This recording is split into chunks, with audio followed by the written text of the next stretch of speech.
ada nabi yang memang ditugaskan oleh Allah untuk mengasuh anak-anak kecil atau bayi yang meninggal di surga, di sebuah taman antara surga dan neraka. Nabi yang mengasuh ruh-ruh anak yang belum balik itu adalah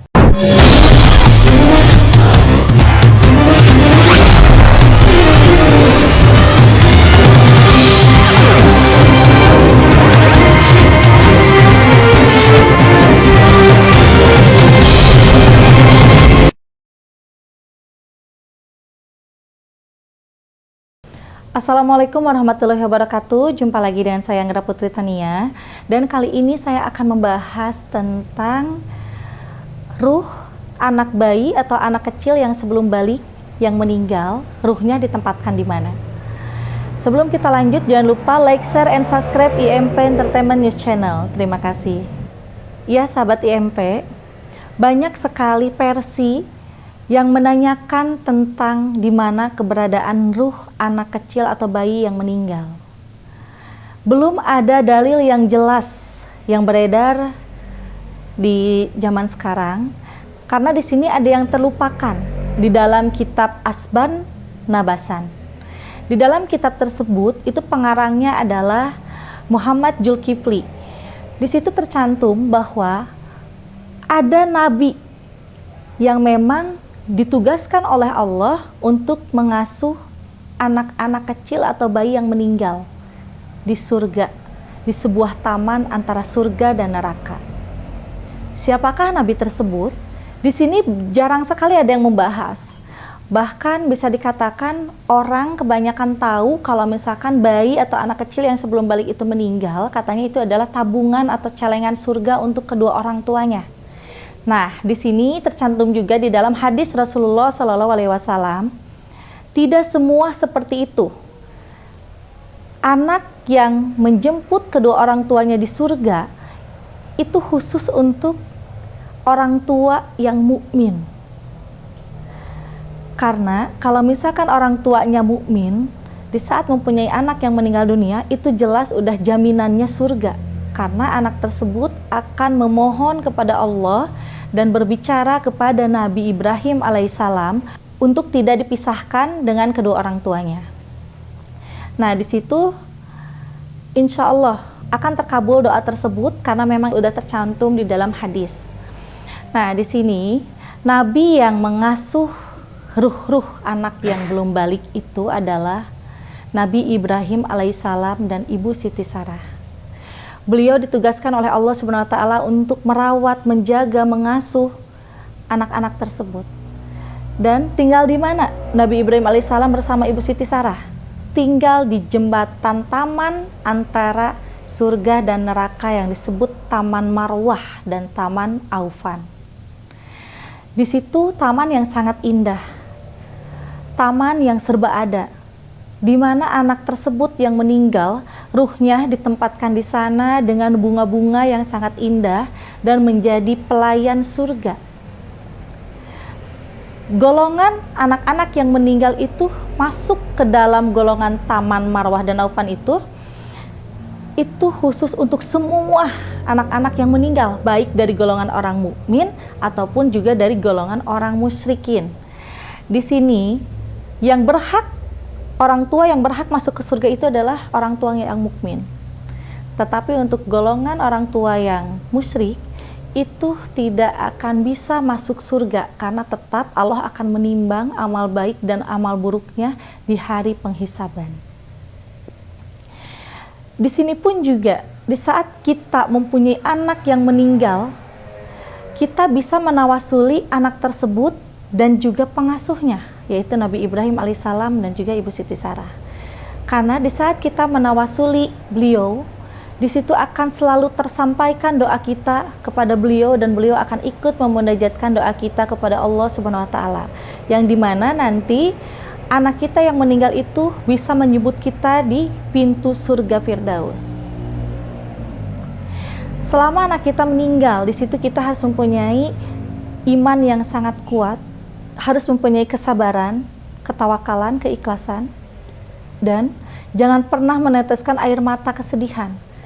Karena satu tetes air mata kesedihan itu akan menjadikan anak kita sedih berlarut-larut di akhirat sana.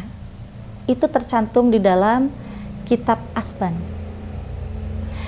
Nah, di sini pun juga hadis riwayat Muslim mengatakan, bagi siapapun orang tua yang ditinggalkan oleh anaknya, dalam keadaan orang tua tersebut mukmin dan iman, itu akan mendapatkan kebahagiaan yang luar biasa, yang tiada tara, yang akan dirasakan di kemudian hari setelah 4 tahun anak tersebut meninggal.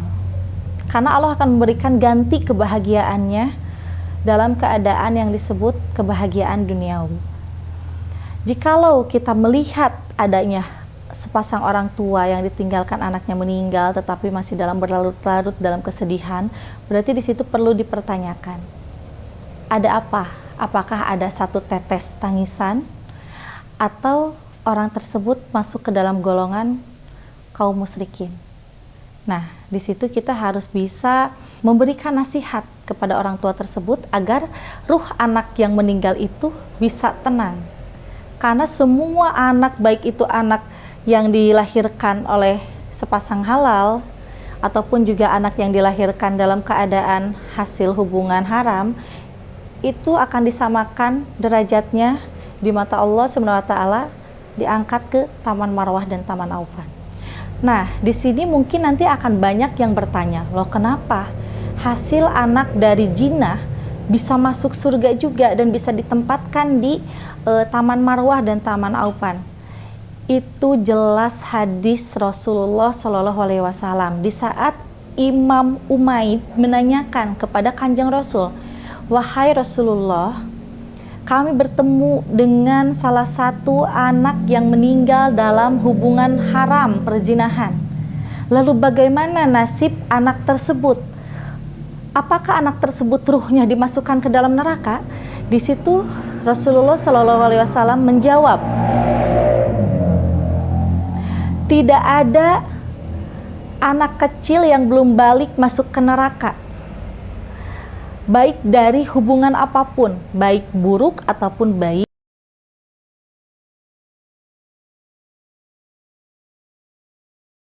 Masyakiruh itu adalah golongan yang suci.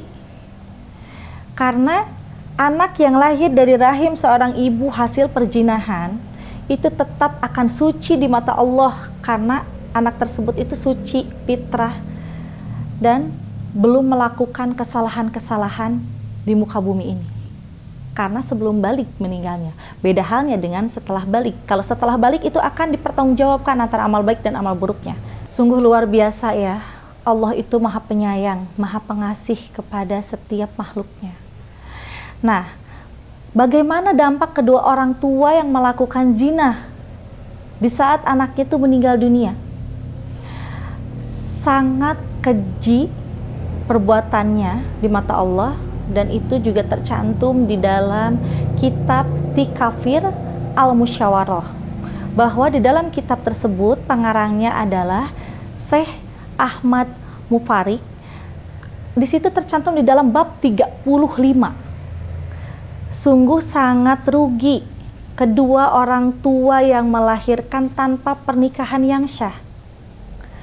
Ruginya kenapa? Di saat anak itu meninggal, anak itu akan lupa, tidak ingat kepada kedua orang tuanya saat nanti kedua orang tua tersebut juga meninggal.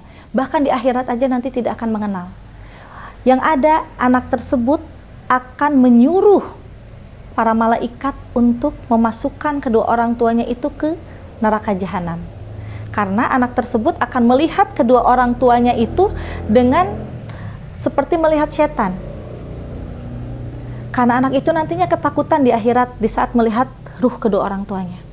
Akhirnya di hari penghisaban, anak tersebut menyuruh malaikat untuk memasukkan kedua orang tuanya ke dalam neraka jahanam. Nauzubillahi min dzalik. Yang barusan saya sampaikan itu kalau orang tuanya tidak bertobat dan tidak mengakui adanya anak yang meninggal itu. Tetapi di sini yang namanya Islam yang sejati itu pasti akan selalu ada solusi. Solusi tersebut bisa dikatakan ada di dalam hadis riwayat At-Tirmidzi nomor 1206, bahwa di situ di dalam hadis tersebut solusi supaya kita mendapatkan ampunan dari Allah Subhanahu wa taala, supaya tidak terjadi dengan apa yang sebelumnya saya sampaikan. Kedua orang tua yang melakukan perzinahan itu bisa bertaubat dengan membayar diat. Selain dari taubatan nasuha ya.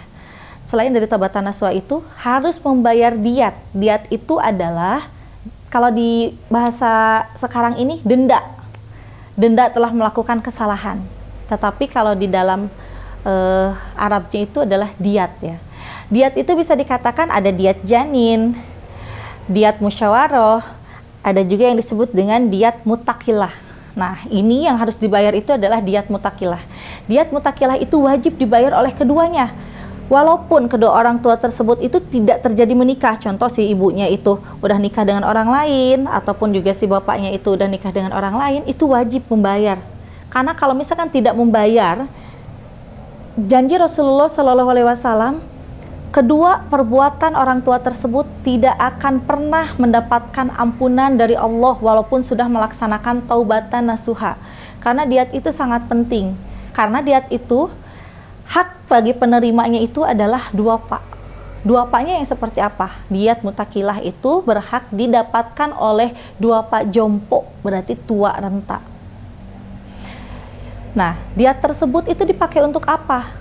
Diat tersebut itu dipakai untuk makannya jompo tersebut, untuk membeli beras, untuk membeli lauk pauk. Dengan kita membayar diat dengan kemampuan dan keikhlasan kita, insya Allah di saat kita melakukan taubatan nasuha itu akan langsung mendapatkan ampunan dari Allah Subhanahu wa taala. Nah, terus di sini masih seputaran tentang anak yang belum balik gitu kan ya, berarti masih bayi kecil gitu kan. Di sini banyak sekali kasus bahwa banyak orang tua yang membuang anaknya, baik dari hasil perkawinan yang sah karena tidak ada biaya, ada juga yang hasil dari perzinahan, anak yang tidak diinginkan. Bagaimana hukumnya bagi kedua orang tuanya? Itu sama. Hukumnya adalah dosa besar, dan dosanya itu bisa dikatakan dengan dosa firasyuh laknatullah. Karena apa? Anak itu adalah amanah, titipan dari Allah Subhanahu wa taala yang harus kita rawat, kita jaga, kita besarkan, dan kita didik. Sedangkan orang yang hanya mau enaknya saja di saat melahirkan titipan dari Allah itu akhirnya diberikan atau dibuang kemana saja gitu kan, baik dalam keadaan sehat bayinya ataupun meninggal. Hukumnya adalah sangat dosa besar, dan dua-duanya akan dilaknat oleh Allah Subhanahu wa taala sebelum melakukan taubatan yang disebut dengan taubatan najulul arsi. Berarti di atasnya taubatan nasuha yang harus dilakukan oleh kedua orang tua tersebut. Bagaimana tata cara melaksanakan taubat tersebut? Yaitu dengan melaksanakan sholat taubat selama 1000 hari dan membacakan istighfar di setiap malamnya itu 10.000. Barulah itu akan mendapatkan ampunan dari Allah Subhanahu wa taala. Itu solusi pertama ya. Nah, untuk solusi kedua yang ringan yaitu mengakui perbuatannya jikalau anak tersebut masih hidup, berhak untuk ditemui, memohon ampunan kepada Allah dan juga meminta maaf kepada anak tersebut, baik anak tersebut itu masih kecil ataupun sudah mengerti, sudah dewasa gitu. Dengan seperti itu, insya Allah akan membukakan lagi rahmatnya Allah dan akan membukakan lagi Allah memberikan ampunan terhadap kedua orang tuanya. Nah, jadi sahabat IMP di sini kita sebagai manusia tetap harus selalu berbuat baik dan baik ya. Karena kalau misalkan kita tidak bisa berbuat seperti itu, na'udzubillah min dzalik, dengan apa yang tadi saya sampaikan itu, takutnya gitu kan, hal-hal yang tidak diinginkan itu terjadi. Karena kun fayakunnya Allah terjadilah. Nah, di situ kita harus bisa bijak menyikapi tentang hal-hal yang beredar, bahwa gak apa-apa anak meninggal dunia itu nanti kelak akan menjadi celengan kita. Jangan karena adanya dalil tersebut kita bebas semaunya kita mau melakukan dosa apa-apa, tenang aja udah ada celengan tabungan di akhirat. Nah, itu nggak boleh. Tetap Allah itu menimbang amal baik dan amal buruk kita. Berarti intinya kita harus tetap mukmin dan iman. Saya pamit undur diri. Wassalamualaikum warahmatullahi wabarakatuh.